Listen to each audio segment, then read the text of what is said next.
দেখেন দেখতে অনেক সুন্দর লাগছে। তো বিশ্বাস না হলে আপনারা শুধু একবার বাড়িতে বানিয়ে দেখেন। আসসালামু আলাইকুম গাইস, আপনারা কেমন আছেন? আশা করি ভালো আছেন। আমি আজকে আপনাদের দেখাবো একটা ডিম আর পেঁয়াজের পকোড়া বানিয়ে আপনাদের দেখাবো। তো এত কথা না করে চলুন আরম্ভ করি। প্রথমে পেঁয়াজ কুচি করে নিতে হবে, তো আমি দেখে নিয়েছি।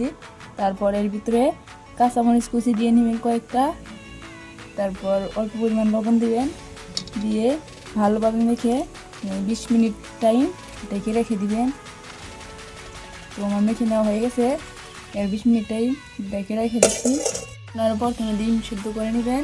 তো এই দেখতে পাচ্ছেন আমি ডিম সিদ্ধ করে নিয়েছি, আর 4টা ভাগে ভাগ করে নিয়েছি। তো একটা ডিম রেখে দিছি, 2টা ভাগে ভাগ করে আর 1 ভাগ রেখে দিছি। এটা পরবর্তী টাইমে কামে দিবে, তার জন্য রেখেছি। আপনারা দেখতে পাচ্ছেন আমি 20 মিনিট পরে ফিরে আসলাম। তো এবার এটা তুলে দিতে হবে।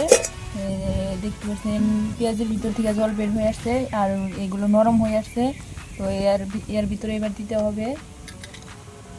তো বেসন না থাকলে আপনারা ময়দা বা চাউলের গুঁড়ো দিতে পারেন। তো আমি ময়দা দিয়ে নিচ্ছি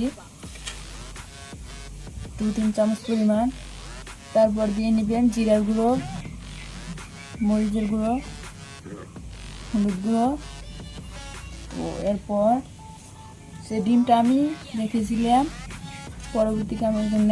তো ওই ডিমটা এখন এইভাবে নিতে হবে এর ভিতরে। আপনারা দেখতে পাচ্ছেন আমার গ্রেট করে নেওয়া হয়ে গেছে। তো এবার ভালোভাবে এগুলো মেখে নিতে হবে। দেখতে পাচ্ছেন আপনারা আমার মিক্স করা নেওয়া হয়ে গেছে। তো আপনারা এবার মিক্স করে নেবেন। তারপর যে ডিম কাটাগুলো রেখেছিলাম এভাবে আকার করে নেবেন। তো এটা ডেকে রেখে দিবেন। এভাবে আমি করে নিচ্ছি, আপনারা এভাবে করে নেবেন। আমি এবার আপনাদের ভেজে দেখাবো এগুলো। এই দেখেন প্রথমে আপনারা কড়াইতে তেল দিয়ে নেবেন। তো আমি দিয়ে দিচ্ছি, এবার ভেজে নেবেন। তেলটা গরম হয়ে গেলে দিয়ে দিবেন।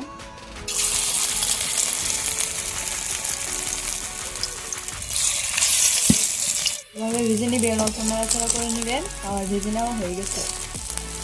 তো বন্ধুরা দেখেন আমার পকোড়া হয়ে গেছে, দেখতে কত সুন্দর লাগছে দেখেন আপনারা। তো দেখেন কত সুন্দর হয়েছে পকোড়াটা, এই দেখেন দেখতে অনেক সুন্দর লাগছে। তো বিশ্বাস না হলে আপনারা শুধু একবার বাড়িতে বানিয়ে দেখেন। তো আমার বানিয়ে খেয়ে দেখেন কত সুন্দর।